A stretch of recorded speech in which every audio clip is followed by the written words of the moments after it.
Well, hi everybody. This is DearMamaSal, and I'm back again talking about some of the nasty things that people say to us and how we can respond to them.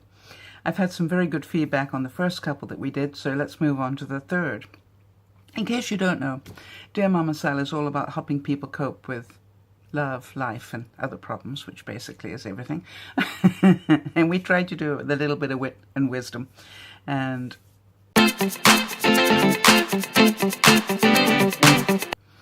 all right, now that I just need to thank again my broadcast viewers who gave me some of these ideas of what people say to them, and I was a bit horrified to hear the next one. Somebody said that they had once been told by a parent, may you burn in hell. Now, if that isn't somebody slightly out of control, I don't know what is, but remembering again, the first thing we have to do is breathe. You can think what you like, but breathe.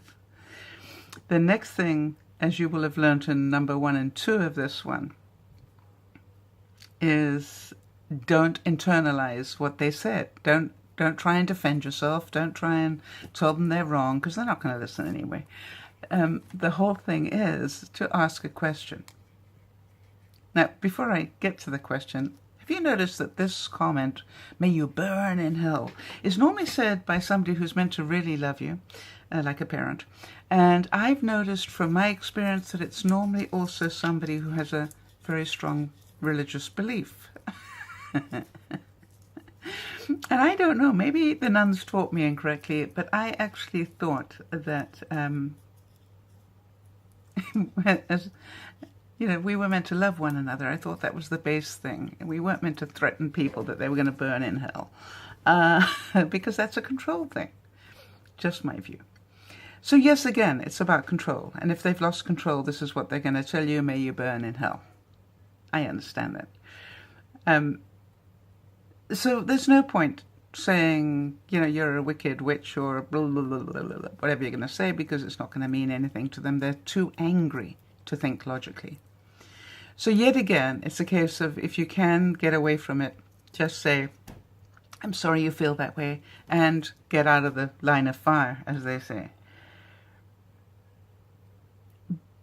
The most important thing is that when you get something as cruel as may you burn in hell, it's okay to say, ouch.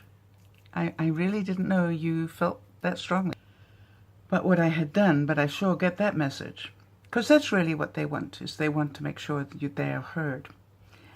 And then again, quickly think through what the situation is, and if you've got anything to apologize for, because you are only responsible for your behavior, not somebody else's, please remember to take that moment and just go, you know something? Before this goes any worse than it is now, let me just say this. I am really sorry for what I did. But don't say sorry if you're not. Keep it honest. And don't go into the blame game, but I wouldn't have done it if you hadn't done da-da-da-da-da. No, that's childish. Justifying the behavior. If you did something wrong, just own it. By the way, one of the things that used to drive me insane is when people would say, well, I've spoken to George about that and he agrees with me. I don't know about you, but that used to drive me insane. And I used to go, well, that's interesting because I've talked to Bud, my dog, about it, and he agrees with me. Which really doesn't help, does it? It just inflames again. But I used to say that because I used to get so upset when people said that to me. So, may you burn in hell normally comes from a place of absolute loss of control. Nobody in their right mind would wish that on anybody, quite honestly. So the best thing to do is get out of the line of fire for 24 hours, 48 hours, and then see if you can find out what's really going on. Seek first to understand. Always ask the open question. Can you tell me what I did that makes you say something as cruel as that you would want me to burn in hell? Because that's not like you. All right, now the next one that they gave me, which I thought was really quite interesting as well, and some of you, quite a lot of you may relate to this one. You are not going very far in life. which freely translated means you didn't do and have not done what I wanted you to do. You have not come up to your potential, in my view, and basically you're a loser. The good news is they said it of Einstein. I think they said it of Churchill as well.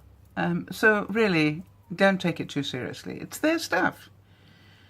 It's about you didn't do what they wanted you to do with your life. And as long as you're an adult, you've got the right to do whatever you want with your life, right? You don't have to please other people.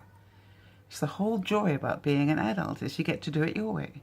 And even if it's totally wrong, I would just say, hey, thank you for your opinion. I'm sorry that you feel that way, but thank you. At least I appreciate the fact you gave me your opinion. And let it go. Don't try and justify, well, the reason I'm doing this is because da-da-da-da-da-da. Just let it go. It's okay. It's not important. One person said to me, the thing they remember was being called a pumpkin. And it wasn't in a nice way. I mean, I've heard people call, hi, pumpkin. No, they're saying, you are just a pumpkin, meaning that it's related to their weight, their size, or their shape. And, you know, there's part of me that goes, I go, oh, thank you. What a nice thing to say. I'm a pumpkin. No, that's actually not going to help. But it is what I used to say. So just go, thanks for your opinion. Yeah. And don't be sarcastic about it. Just thank you for your opinion. And let it go. I used to waste so much time trying to convince people that I wasn't what they thought I was. And, you know, really what I discovered was the ones who want to believe that that's who you are, you're not going to change their view. Why waste your time? This is Dear Mama Sal saying, breathe, seek first to understand, and walk away whenever you can. Bye for now.